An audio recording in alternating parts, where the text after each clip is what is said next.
SWR TV présente un film de Sébastien Bozel et Béate Klein. Téléphoner et avoir une tumeur au cerveau. Quelle est la dangerosité des irradiations des radiofréquences, hyperfréquences, micro-ondes pulsées du téléphone portable? Une question qui intéresse depuis des années les scientifiques, les opérateurs de téléphonie mobile et surtout les utilisateurs.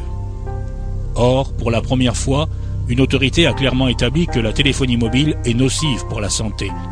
L'Agence européenne de l'environnement, AEE, et l'Autorité européenne de l'environnement de l'Union européenne. L'AEE se fonde pour son évaluation sur une bonne douzaine d'études et de rapports, notamment ceux de l'OMS, mais aussi sur celui très complet du consortium scientifique Bioinitiative, paru fin août 2007.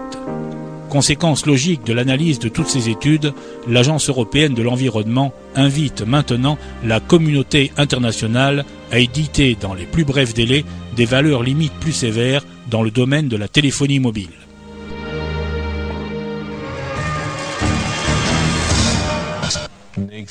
Tumeur cérébrale avec l'utilisation du téléphone portable. Est-ce qu'enfin nous allons savoir si les rayonnements des téléphones portables rendent malade ou pas? Les médias disent une fois oui, une fois non. Peur des irradiations? Est-ce que les portables rendent vraiment malade? Pas de cancer à cause des portables? Alors, qu'est-ce qui est vrai? Nous l'avons demandé à des collègues qui étudient cette problématique depuis des années. Et la réponse ne s'est pas fait attendre. J'ai reçu entre autres ceci. Un rapport du consortium scientifique Bioinitiative de plus de 600 pages co-rédigé par l'Agence environnementale européenne qui en arrive à la conclusion qu'à longue durée, il se dégage une évidence sur un danger considérable concernant l'utilisation des portables et d'autres sources de rayonnement. Sébastien Bozel et Béate Klein enquêtent avec précision. Il y a 4 ans, Dieter Winkler a reçu le diagnostic tumeur cancéreuse à l'oreille gauche. Il souffre encore aujourd'hui des suites des opérations successives. Là, j'entends mal et à chaque fois, mon épouse doit marcher sur mon côté droit pour que je comprenne un peu. Dieter Winkler a téléphoné beaucoup professionnellement avec un portable depuis le début des années 90. Son soupçon, je suppose que le portable est la cause de mon dommage. Depuis, j'ai une autre position par rapport au portable que j'étais loin d'imaginer à l'époque. Est-ce que sa tumeur pourrait avoir un relationnel avec l'utilisation de son portable? Nous avons rencontré Dieter Winkler pour la première fois il y a 4 ans. Il faisait partie des 6000 patients atteints d'un cancer sélectionnés dans le monde entier qui ont été questionnés pour une grande étude sur les portables. Combien de fois et quelle est la durée de ces communications? Le chercheur Joachim Schuss a expliqué à l'époque de quoi il s'agit dans cette étude de l'OMS. Quand les irradiations n'arrivent que dans les 4 ou 5 premiers centimètres de la boîte crânienne, alors nous attendons bien sûr aussi une répartition des tumeurs parmi les utilisateurs de portables qui aura une apparence différente par rapport aux personnes qui n'ont pas utilisé de portable. Et c'est exactement maintenant le résultat du rapport provisoire de l'étude Interphone.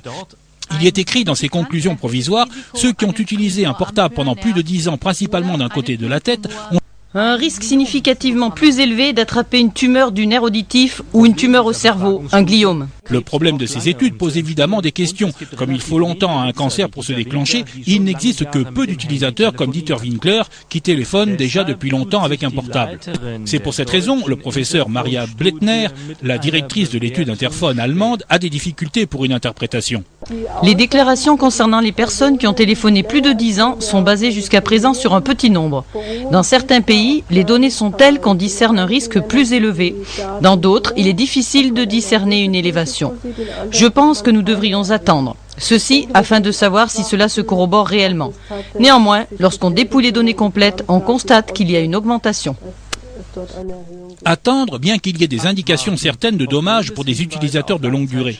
La recherche et la politique font tout le temps patienter les utilisateurs de portables. Attendre au lieu d'avertir peut donc paraître paradoxal dans une affaire de santé publique. Maintenant, pour la première fois, une administration spécialisée officielle prend position. La téléphonie mobile est dangereuse. C'est écrit dans ce rapport. La particularité, le co-rédacteur n'est pas quelconque, mais l'Agence environnementale européenne, l'instance spécialisée dans les questions environnementales de l'Union européenne. Jacqueline McGlade, sa directrice, considère comme une erreur fatale d'attendre plus longtemps. Face aux résultats évidents des recherches actuellement connues, les portables rayonnent peut-être faiblement, mais il y a suffisamment de preuves pour les effets délétères sur la santé lors d'un faible rayonnement. C'est pourquoi nous pensons qu'il faut agir maintenant. En ce qui nous concerne, nous pensons, pourquoi exposer la population à un danger lorsque nous pouvons agir dès maintenant?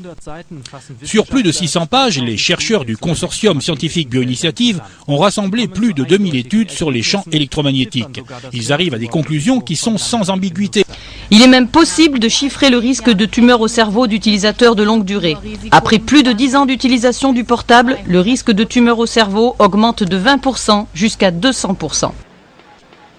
Mais il y a un autre résultat très important dans ce rapport. Les irradiations micro-ondes de la téléphonie mobile déclenchent des réactions dangereuses dans les cellules humaines. Ils modifient les processus cellulaires et quand cela se produit sur une longue période, ces dérangements peuvent évidemment aboutir à des effets dits sanitaires de pathologies telles que les cancers et ce sont ces effets qui nous préoccupent le plus. Certes, il existe des valeurs limites pour la téléphonie mobile qui sont officiellement censées nous protéger. Mais ces effets délétères dans les cellules apparaissent aussi au-dessous de ces valeurs limites. La conclusion de l'administration: les valeurs limites sont inadéquates.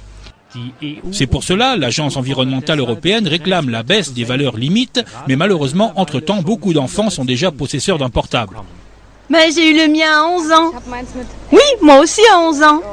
Moi aussi, à 12 ou 11 ans. Sans le portable, on ne peut plus vivre aujourd'hui. Nous téléphonons beaucoup, alors on arrive facilement à 4 heures ou 5 heures de communication par jour. Et depuis quand, à partir de quel âge tu as un portable? J'ai déjà reçu mon portable à 8 ans. Ben, il va rien m'arriver. Est-ce donc principalement les jeunes utilisateurs de portables qui doivent être le mieux protégés? Qu'est-ce que l'Agence fédérale allemande pour la radioprotection déclare concernant ces avertissements de l'Agence européenne environnementale? Nous n'avons pas pu obtenir d'interview, mais un communiqué écrit: il n'existerait pas de risque de santé à l'intérieur des valeurs limites, mais il y aurait des indications d'effets biologiques. Et pour cette raison, les valeurs limites actuelles doivent être complétées par des mesures de précaution. Comment cela peut-il s'accorder avec les conclusions des études connues? Il paraît donc pour l'agence qu'il n'y a pas de danger certain pour la santé, mais elle propose tout un catalogue de mesures de précaution. Par exemple, la durée des appels avec un portable doit être très courte, où elle préconise l'utilisation de casques ou d'oreillettes. Cette politique de précaution conséquente a l'air de cacher tout autre chose. Quand Dieter Winkler a commencé à téléphoner avec un portable, personne ne s'était encore intéressé aux conséquences délétères possibles sur la santé humaine. D'autant plus que les indications devraient être prises maintenant au sérieux, déclare l'Agence environnementale européenne. En ce qui nous concerne, nous pensons, pourquoi exposer la population à un danger lorsque nous pouvons agir dès maintenant?